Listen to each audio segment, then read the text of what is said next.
အရင်တုန်းကမိုးညင်းကြေးရွာဆိုတဲ့တောအုပ်ကြီးအလဲကရွာလေးတစ်ရွာမှာလူအချို့ပျောက်ဆုံးသွားကြပါတယ်။သူတို့ပျောက်သွားတဲ့နေရာတိုင်းမှာအစိမ်းရောင်အဝတ်ဆုပ်ဆုပ်နဲ့မိန်းကလေးတစ်ယောက်ရဲ့ရေတံတွေကြားရတယ်လို့ရွာသားတွေကပြောကြတယ်။ရွာထဲကလူကြီးတွေကညဘက်ဆိုအပြင်မထွက်ကြဖို့သတိပေးထားတယ်။ဒါပေမဲ့မင်းကမယုံနိုင်လို့ညဘက်မှာလမ်းလျှောက်ထွက်တယ်။ခြေလမ်းတိုင်းမှာမြေကြီးကစိတ်ကပ်နေတယ်လို့ခံစားရတယ်။ရုတ်တရက်ဟီဟီငါနဲ့ကစားမလား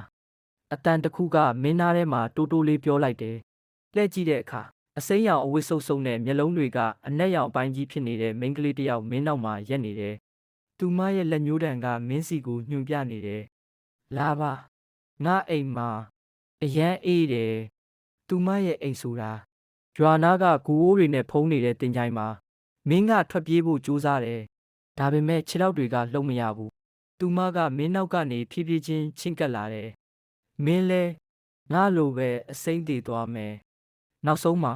မင်းရဲ့အတန်ပြတ်သွားတယ်။မိုးညင်းကြေးရွာမှာနောက်ထပ်လူတစ်ယောက်ပျောက်သွားပြီ။ညဘက်ဆိုအစိမ်းရောင်အဝတ်ဆုပ်ဆုပ်နဲ့တရဲမလေးရဲ့ရေတံတွေကြားရတယ်လို့ရွာသားတွေကပြောကြပါ။တကယ်လို့ညဘက်မှာမင်းနဲ့မိုးညင်းကြေးရွာကကိုဖြတ်သွားရင်နောက်မှာအတန်တစ်ခုကြားရရင်လှည့်မကြည့်နဲ့